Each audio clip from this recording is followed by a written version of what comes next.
అందరికీ నమస్కారం. Welcome to it's you TV. అయితే ఈరోజు నేను మాట్లాడబోయే వ్యక్తి మీ అందరికీ కూడా సుపరిచితమైన వ్యక్తి అండ్ తెలుగు ప్రజలందరికీ కూడా ఎంతగానో ఇష్టమైన వ్యక్తి. వారెవరో కాదు, పళనిస్వామి గారు. గురువు గారితో మాట్లాడి ఎన్నో విషయాలు తెలుసుకునే ప్రయత్నం చేసేద్దాం. వెట్రివేల్ మురుగనక్ అరోహర.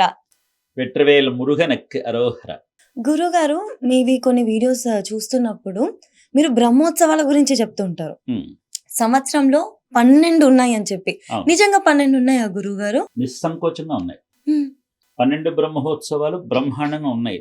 ఇప్పుడు మీరు బ్రహ్మోత్సవం అన్నారు కనుక ఇప్పుడు ఇప్పుడు జనవరి, ఇప్పుడు ఫిబ్రవరి 1వ తారీఖున సుబ్రహ్మణ్య స్వామి బ్రహ్మోత్సవం. అది మొట్టమొదటి బ్రహ్మోత్సవం.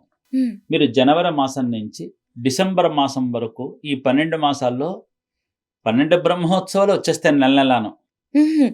జనవరి ఫిబ్రవరిలో ఒకటి వస్తుంది, ఫిబ్రవరి మార్చిలో ఒకటి వచ్చేస్తూ ఉంటుంది, మార్చి ఏప్రిల్లో ఒకటి వచ్చేస్తూ ఉంటుంది, అలా వచ్చేస్తూ ఉంటాయి. ఇప్పుడు రేపు రాబోయేటటువంటి బ్రహ్మోత్సవం పేరు ఏమిటంటే తైపూస బ్రహ్మోత్సవం. తైపూస బ్రహ్మోత్సవం. దీన్ని కొంచెం మన సంధి విడదీస్తే తాయి పాశం అని వస్తుంది. పాశం అంటే మీకు తెలుసు, మమత. బిడ్డ మీద మనకు చూపించే మమకారం.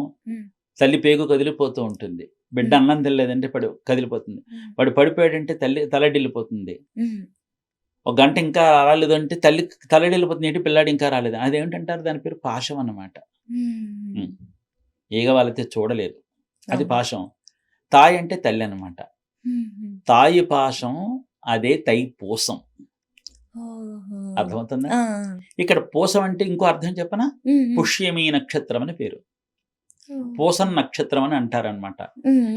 నిజానికి ఏంటంటే ఇది పూసం, తై పూసం. తై అంటే పుష్యమాసం. ఇప్పుడు ఏనా అంటే మనకి వాళ్ళకి మాసం 15 రోజుల వ్యవధి అటు ఇటు మారుతాయి. ఇటు అమావాస్య, అటు పున్నమి.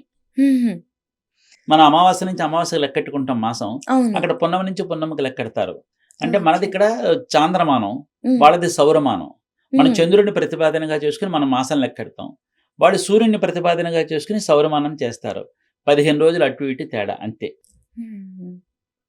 ఇది అక్కడ వాళ్ళకి పుష్యమాసం నడుస్తోంది, మనకు మాఘమాసం వచ్చేసింది, కానీ అక్కడ పుష్యమాసం నడుస్తుంది. కాబట్టి ఇది తైపూసం, పుష్యమాసం. పుష్యమి నక్షత్రాల్లో సుబ్రహ్మణ్యేశ్వర స్వామికి జరిగే పెద్ద బ్రహ్మోత్సవమే ఈ తైపూసం. ఈ తైపూస బ్రహ్మోత్సవం ఏడాదికి 12 బ్రహ్మోత్సవాల వరుసలో ఇది మొట్టమొదటిది. ఇది జనవరి ఫిబ్రవరి మాసాల్లో వస్తుంది. దీనికి కావళ్ళు వేసుకుంటారు. అంటే ఇందులో ఉండేటటువంటి ఉద్దేశం ఏంటంటే, కుమార సంభవం జరిగినప్పుడు పార్వతీ పరమేశ్వరుల మధ్యన ఏకాంత క్రీడ జరుగుతోంది. ఈ దేవతలందరికీ వాళ్ళు ఏమంటారంటే, మేము క్రీడలో ఉన్నాం, లోక కళ్యాణ క్రీడలో ఉన్నాం, మమ్మల్ని అంతరాయం చేయొద్దు. మేము ఎప్పుడు కుమార సంభవం జరుగుతుందో అప్పుడు మేము వస్తాం అని చెప్తారు. దేవతలు కొన్ని సందర్భాల్లో రాక్షసుల యొక్క ఆగడాలు తట్టుకోలేక ఆహాకారాలు పెట్టడం వల్ల సుబ్రహ్మణ్యేశ్వరుడు అమ్మ గర్భంలో చేరకుండా ఈశ్వరుడు యొక్క రేత అమ్మవారి నేల గర్భంలో పడకుండా నేల మీద జారిపోతుంది. అదే స్కందుడు. ఆ తర్వాత కథాంశంలో తర్వాత వెళ్ళిన తర్వాత అప్పుడు పార్వతీదేవి అడుగుతుంది, కుమార, నువ్వు ఈశ్వరుడికి జన్మించావు, శివమిల్లామల్ శక్తి ఇల్లే, శక్తి ఇల్లామల్ శివమిల్లే.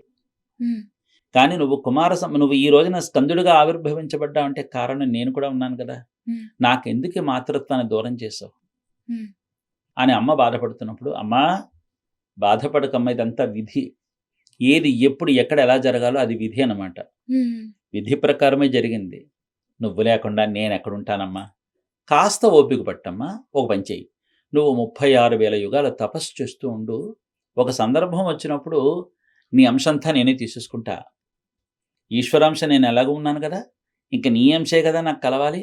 అప్పుడు కదా నేను శుభకుమారుణ్ణి అనేటటువంటి పేరు తెచ్చుకుంటాను, శక్తిపుత్రుడిని అనే పేరు తెచ్చుకుంటాను కదా. కాబట్టి నువ్వు ఆ పని చేస్తూ ఉండమ్మా. నేను సందర్భం వచ్చినప్పుడు నీ శక్తి అంతా నాకే ఇచ్చేది, కానీ అప్పుడు నువ్వు నీ కుమారుడుగానే నేను కీర్తించబడతాను అని అనగానే సంతోషంతో అమ్మ షిక్కల్ అనేటటువంటి ఊరు వెళుతుంది, గ్రామానికి వెళుతుంది. షిక్కల్ నీకు ఎక్కడుందంటే తంజావూరు, నాగపట్టణం దారిలో వెళుతుంటే అది ఒక చిన్న కుగ్రామం అన్నమాట. ఆ కుగ్రామంలో అమ్మ షిక్కల్, అమ్మ పేరు అక్కడ పర్వతవర్ధిని. అమ్మ అక్కడ తపస్సు చేస్తోంది అనమాట. కొన్ని సంవత్సరాలు అయిపోయాయి. అయిపోయింది. అమ్మ తపస్సు చేస్తోంది. పిల్లాడు వస్తాడు, నన్ను పిలుస్తాడు, నన్ను తీసుకుని నా అంశం తనలో కలిపేసుకుంటాడని నా దుర్ద. తల్లి ఎదురు చూసేదేంటంటే, కొడుకు ఎప్పుడొస్తాడా? నన్ను ఎక్కడ దగ్గర తీసుకుంటాడా? అమ్మా అని ఎప్పుడు పిలుస్తాడా అని ఎదురు చూసే పిచ్చి తల్లి. అంతే కదండి. అంతకుమించి ఇంకేం కోరుకోదు అంతే. కదా! ఈ తల్లి కూడా అంతే. అప్పుడు తారకాసురుడు ఏం చేశాడంటే ఈశ్వరుడి దగ్గర ఒక వరం అడుగుతాడనమాట. నేను హ్మ్. నీ కుమారుడి చేత మాత్రమే నీకు సంభవించిన కుమారుడి చేత మాత్రమే నాకు మరణం పొందాలని. మళ్ళీ ఎందుకైనా మంచిది మనం కొంచెం జాగ్రత్తగా ఉండాలని ఈశ్వరుడి అంశంలోని ఒక అంశాన్ని తీసుకొచ్చి తన మెడలో కంఠంలో బందీగా చేసేసుకున్నాడు. హ్మ్. తారకాసురుడు ప్రాణాలన్నీ ఎక్కడ పెట్టాడు? హ్మ్. ఈశ్వరుడి దగ్గర ఉన్న తత్వంలో తీసుకుని, పంచతత్వాల్లో ఒక తత్వాన్ని తీసుకుని మెడలో కట్టేసుకుని ఈశ్వరుడిలో పెట్టేశాడు ప్రాణాలన్నీ తారకాసురుడిని. హ్మ్. తారకాసురుడి ప్రాణాలన్నీ కూడా తన మెడలో ఉన్న కంఠంలో ఉన్నాయి. హ్మ్. ఇప్పుడు తారకాసురుని చంపాలంటే ఎక్కడ చంపాలి? శివుడిని చంపాలి. ఆ! శివుడు కంఠంలో ఉన్నాడు. శివుడి మీద అస్త్రం వేయగలిగేటటువంటి సాహసం ఎవరికైనా ఉందా? లేదు. కాబట్టి ఇతను చిరంజీవిగా ఎప్పటికి బతికేయచ్చు. ఈ నాగడాలు ఎన్నైనా చేసేయచ్చు. అవును. తన ప్రాణాలన్నీ ఇక్కడ పడంగా పెట్టాడు. ఈశ్వరుడు తథాస్తు అనేసాడు. హ్మ్. అప్పుడు కొన్నాళ్ల తర్వాత దేవతలందరూ ఆహాకారాలు పెట్టి, మురుగా దీనికి ఎలాగైనా నువ్వు తార్కాణం చూపించకపోతే లోకమంతా అల్లకల్లోలం అయిపోతుంది. దీనికి ఏమిటి ఉపశమనం అని అడిగి చెబుతానని చెప్పి అప్పుడు 36,000 యుగాల తపస్సు చేసిన తర్వాత మురుగరు వెళ్ళి సిక్కలెడతారు. హ్మ్. అమ్మ తపస్సు చేసుకుంటూ కూర్చుంటుంది. అమ్మా అంటాడు. అంటేగాని అమ్మా అనగానే అమ్మ ఒక్కసారి ఉలిక్కిపడి లేచి, కుమారా వచ్చావా నాయనా? నా బిడ్డొచ్చాడు, నా బాబు వచ్చాడని అమ్మ దగ్గరికి తీసుకుని, నాన్న నీకోసమే చూస్తున్నానంటే, అవునమ్మా నేను నీకోసం వచ్చాను. అమ్మా నా దగ్గరకు నువ్వొచ్చి నీ శక్తినివ్వడం తప్పు కదమ్మా. నేనే నీ దగ్గరికి రావాలమ్మా. అందుకే నీ దగ్గరికి వచ్చాను నేను. నీ శక్తి అంతా నాకు ఇయ్యమ్మా. ఇచ్చేస్తాను నాయనా. ఇదిగో నువ్వు వస్తావో తపస్సు చేస్తూ నీ కోసం తపస్సు చేస్తూ ఒక ఆయుధాన్ని తయారు చేశాను. దీని పేరు వేల్, హ్మ్. శక్తివేల్. హ్మ్. ఇది నీకు ఇస్తున్నాను. ఇది తీసుకో. దీంతో నువ్వు జయాన్ని సాధించు అని చెప్పి అమ్మ మురుగరికి తన తపస్సునంతా కూడా ఒక శక్తిశూలాయుధముగా చేసి మురుగరికి ఇస్తుందన్నమాట. హ్మ్. అప్పుడు ఆయన వేలు పుచ్చుకుంటాడు. పుచ్చుకుని అమ్మ ఇచ్చిందని చిన్నపిల్లాడు కదా, ఆ బొమ్మ తెచ్చుకుని అటు ఇటు వయ్యారంగా ఆడుతూ ఉంటాడనమాట. శింగార వేలవా, సింగార వేలం అంటే ఎంత ముద్దుగా ఉన్నవరా నాయనా అని అండం అనమాట. శింగార వేలం ఎక్కడిచ్చిందమ్మా? సిక్కల్ అనేటటువంటి గ్రామంలో ఇచ్చింది. సిక్కల్ అనేటటువంటి పదానికి అసలైన నిర్వచనం ఏంటంటే చిక్కులను తొలగించేటటువంటిది అని. హ్మ్. తారకాసురుడు లోకానికి చిక్కులు తెచ్చేవాడు కదా, అసలు వాణ్ణి సంహరించడం కోసం తయారవుతున్న వేలు కనుక సిక్కల్ శింగార వేలవన్ అనేటటువంటి పేరు వచ్చిందనమాట. హ్మ్. తమిళలో వేల్గణ్ణి అమ్మన్ అని చెప్పి అమ్మకి పేరు వచ్చింది. వేల్గణ్యం అంటే వేలు ఇచ్చినటువంటి తల్లి. అప్పుడు అంటాడు, అమ్మా నేను వెళ్ళనా అంటాడు. వెళ్ళిపోతావా నాయనా? ఈ శూలం ఇచ్చుకుని ఏం చేస్తావు నాయనా అని అడిగితే, అమ్మా నీకు ఒక విషయం చెప్పాలి. తారకాసురుని చంపాలంటే ఈశ్వరుని చంపాలమ్మా. ఈశ్వరుడి మీద నీకు చెప్పకుండా, నిన్ను నా అధీనంలోకి తీసుకోకుండా, నువ్వు నా వశం అవ్వకుండా నేను ఈశ్వరుడి మీద అస్త్రం వేస్తే ప్రయోజనం లేదు కదమ్మా. నీవు కూడా నాకు వశమైతే నేను సాధించగలను. తీరా వేసి తండ్రి గారి మీద అస్త్రం వేసేంత వాడివా నువ్వు అని అడిగితే నేనేం చెప్పాలమ్మా అంటే, నాయనా ఏమీ భయపడవద్దు. నీ తండ్రి గారి మీద అస్త్రం వేసేయి, నేను చూసుకుంటా. ఓరి పిచ్చివాడా, నేను సర్వమంగళాంబికన్రా. ఆనాడు హాలాహలం తాగుతుంటే మీ నాన్న ఒక్కసారి నాకేసి ఇలా చూశారు. నేనన్నాను, ఏమిటో అలా ఆలోచిస్తారు, కానివ్వండి నేను చూసుకుంటాను కదా అని అన్నాను. నా మాంగళ్య రక్షణ నాకు తెలియదు, తెలుసు కదా. అంత ధైర్యంలోనే మీ నాన్నని విషం తాగమన్నాను నేను. ఇప్పుడు ఈ రోజున నా వరాల మూట, నా కన్న తండ్రి ఈ రోజున తండ్రి మీద అస్త్రాన్ని వేసి లోకాన్ని కాపాడుతాడంటే తండ్రిని కాపాడుకోలేనా, బిడ్డను రక్షించుకోలేనా? బ్రహ్మహత్య మహాపాతక దోషం లేకుండా నిన్ను చూసుకుంటాను నాన్న. నా మాంగళ్యాన్ని నేను రక్షించుకుంటాను, నీకెందుకర్రా, నేను ఉన్నానుగా, నీ పని నువ్వు కానీ అంది. అని ఉండు ఎందుకైనా మంచిది, చిన్నపిల్లాడివి, శూలంతో నీకు ఆ శక్తి ఏం సరిపోతుంది, నేను ఇలా ఎక్కిమైపోయినా నీకు ఇంకెప్పుడు శక్తి తగ్గదు అని అమ్మవారు మొత్తం ఇల్లులోకి వచ్చేస్తుంది అనమాట. శూలము ఇచ్చేసింది, తాను ఐక్యమైపోయింది. మీరు మురుగరుడియ ముఖం చూడండి, ఆయన రూపం చూడండి, ముమ్మూర్తుల తల్లిని పోలి ఉంటాడు ఆయన. అప్పటి నుంచి ఆయనకి శక్తి శూలధరాయ నమః అని పేరు వచ్చింది. పార్వతీపుత్ర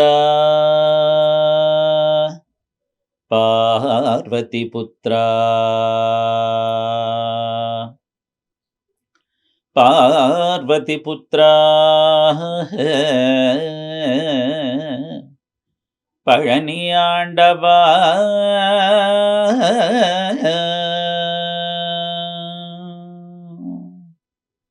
செந்தில் வேலா செந்தில் வேல வேல శూర సంహారా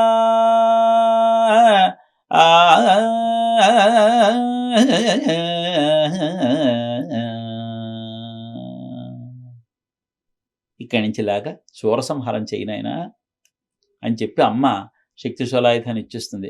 ఆ ఇచ్చినప్పుడు ఆ అమ్మ చేతిలో ఉన్న ఆయుధమే వెట్రివేలు మురుగన్. వెట్రి అంటే విజయం.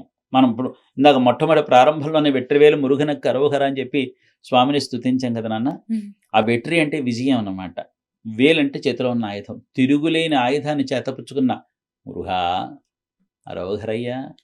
హరోహర అంటే కనుక హరి అంటే హరో అంటే ఈశ్వరుడు, హర అంటే విష్ణుమూర్తి. శివుడికి విష్ణుమూర్తికి అనుసంధానమైన నీకు తిరిగేదయ్యా, నీ దగ్గర ఉన్న విజయం అంతా మాకే కదయ్యా అని అండమే వెట్రివేలు మురుగనకు కరోహర. ఇంకెక్కడి నుంచి ఏం చేస్తారంటే అన్నట్టు చెప్పడం మీకు పంచారామ క్షేత్రాలు పేరు విన్నారు కదా. మనకి తూర్పు పశ్చిమ గోదావరి వైపు కదా ఉంటది 5 కదా. క్షేత్రాలు ఉన్నాయి, మీరు విన్నారు కదా. ఉమ్. ఈ సందర్భంలోనే పంచారామ క్షేత్రాలు ఏర్పడ్డాయి. ఉహుం. ఈ తారకాసురుడు వధ కోసం ఇచ్చినటువంటి ఈ ఆయుధంతోనే వచ్చాయన్నమాట. ఉమ్. ఇప్పుడు ఇది చెప్పనివ్వండి. అప్పుడు ఆయుధం ఇచ్చేసింది కదా. అప్పుడు ఏం చేసింది, కుమారుల్లో ఐక్యమైపోతూ అష్టదిక్పాలకులారా మీరు ఇలా రండి అమ్మవారు. అష్టదిక్పాలకులు అందరూ వచ్చారు. నా కుమారుడు ఉమ్. తారకాసురుడిని చంపబోతున్నాడు. తారకాసురుడిని చంపాలంటే ఈశ్వరుని పణంగా పెట్టుకున్న ఆ యొక్క శక్తి మీద అస్త్రం వేస్తాడు. ఆ యొక్క అస్త్రం, ఆ మొక్కలు ఎన్నైతే అవుతాయో, ఉమ్. మెడలో కట్టుకున్న రుద్రాక్ష, ఆ మొక్కలు ఎన్నైతే అవుతాయో అన్ని మొక్కలు కూడా వెంటనే ఈశ్వరుడు మరణించట అన్న మాట రాకుండా ఈశ్వరుడు అమరుడు అన్న పదం రావాలి. ఉమ్. ఈశ్వరుడు అక్కడ అస్త్రం వేశాడు. ఉమ్. తారకాసుర మెడలో ఆ కంఠంలో ఇది ఉంది, బందీగా ఉన్నాడు ఈశ్వరుడు. కింద పడిపోయాడంటే మరణుడు. ఉమ్. కానీ కింద పడకుండా ప్రతిష్ఠ అయిపోవాలి, ప్రాణ ప్రతిష్ఠ. అప్పుడు అమరుడు, అవును. అని మరణము లేనివాడు. ఇది రావాలి, ఇది రాకపోతే కుదరదు. లేదా నేను సర్వమంగళాంబిక నమ్మును, ఉమ్. వాడు జగద్రక్షకుడు కాడు. కాబట్టి అదంతా కుదరదు. ఈ పని మీరు చేయాలని కానీ అష్టదిక్పాలకులకి ఎక్కడికి వాళ్ళు అక్కడికి స్తంభించిపోయి, అయ్యి బాబోయ్ ఇంకేమైనా ఉందా జగజ్జన్య శాసనం అని చెప్పి కళ్ళు విప్పారు అలా చూస్తూ కూర్చున్నారు. వేసానైనా అని ఉన్నాను కానీ అంద అమ్మవారు ఒక్క వేటు వేసేశాడు. 5 ముక్కలు అయ్యాయి. 5 ముక్కలే పంచారామ క్షేత్రాలు. ఓకే, పంచరామ క్షేత్రాలు. ఆ 5 పంచారామ క్షేత్రాలు అన్న ఆ సందర్భంగానే పంచ అమర క్షేత్రాలు. వాటిలో పంచారామాల ఉమ్. సంధి కలిసిపోయింది. ఉమ్. పంచారామ ఓకే. విడదీస్తే పంచ అమర క్షేత్రాలు. ఉమ్. ఉమ్. ఏమ్మా, ఉమ్. అమరం మరణం లేనటువంటి క్షేత్రాలు 5. ఉమ్. ఈ పంచారామ క్షేత్రాలు ఇవి. ఉమ్. అక్కడ 6 క్షేత్రాలు అవి. ఉమ్. ఈ విధంగా ఆ ఉత్సవమే ఇప్పుడు రేపు జరగబోయేటటువంటి తైపూస బ్రహ్మోత్సవం. ఇప్పుడు చెప్పండి, పురాణంలో ఇంత స్కాంద పురాణం మీకు ఒకలాగా నాకు ఒకలాగా చెప్పదు, అందరికీ ఒకలాగే చెబుతుంది. ఉమ్. మరి ఇంత ఉవ్వెత్తున జరుగుతున్న తమిళనాడులో జరుగుతున్న తైపూస బ్రహ్మోత్సవం మన తెలుగునాట కూడా చేసుకుంటే బాగుంటుంది కదా. అవును, ఖచ్చితంగా. ఈ తరానికి అందితే ఉమ్. వైభవం పెరుగుతుంది కదా. మనందరం అది మిస్ అయిపోతున్నాం, దాని గురించి అవగాహన లేక. లేదు, ఉమ్. అవగాహన, భక్తి లేక కాదు, భక్తి అపారంగా ఉంది, అవగాహన లేక. అవగాహన లేదు. ఉమ్. అవగాహన కోసమే నేను ఈ పాటలు పడుతున్నాను. ఖచ్చితంగా చాలా మంచి విషయం గురుగారు. మీరు నాకు నిజంగా చెప్పాలంటే ఈ రోజు నాకు చాలా షూట్ కొంచెం హడావిడిగా ఉన్నాను నేను. ఉమ్. వారు చెప్పారు నాకు, ఉమ్. ఏమంటే ఇంటర్వ్యూ అని. పాపం చాలా ఏడాదిన్నర నుంచి ఇంచుమించుగా జరుగుతుంది. మొన్న కూడా నాకు ఫోన్ చేశారు, ఇలాగ ఉత్సవం హడావుండండి. కాదు, ఈ ఉత్సవం గురించైనా చెప్పాలి అని కుదుర్చుకుని ఈ ఉత్సవం ద్వారా, ఈ మీ ఛానల్ ద్వారా, ఉమ్. ఇట్స్ యూ అనే ఛానల్ ద్వారా ఉమ్. ఇంతమందికి ప్రేక్షకులకి ఈ తైపూస బ్రహ్మోత్సవం సమాచారం అందితే మన ఉభయ తెలుగు రాష్ట్రాల్లో ఈ తైపూస బ్రహ్మోత్సవం కొన్ని చోట్లైనా ఘనంగా జరగకపోతుందా అన్న ఒక్క ఆశతో సమయాన్ని కుదుర్చుకుని ఇంటర్వ్యూకి వచ్చేసాను. చాలా థ్యాంక్స్ గురుగారు. అసలు మనస్ఫూర్తి ధన్యవాదాలు. ఎందుకంటే సుబ్రహ్మణ్యేశ్వర స్వామి అంటే ఇక్కడ చాలా భక్తుంది నిజంగానే. మేమే చాలా మొక్కుతా ఉంటాము. కానీ ఇంత చక్కగా బ్రహ్మోత్సవాలు అవుతాయి, ఇంత ఘనంగా అవుతాయి, ఇవన్నీ కూడా అవగాహన అనేది ఖచ్చితంగా కలగాల్సిందే.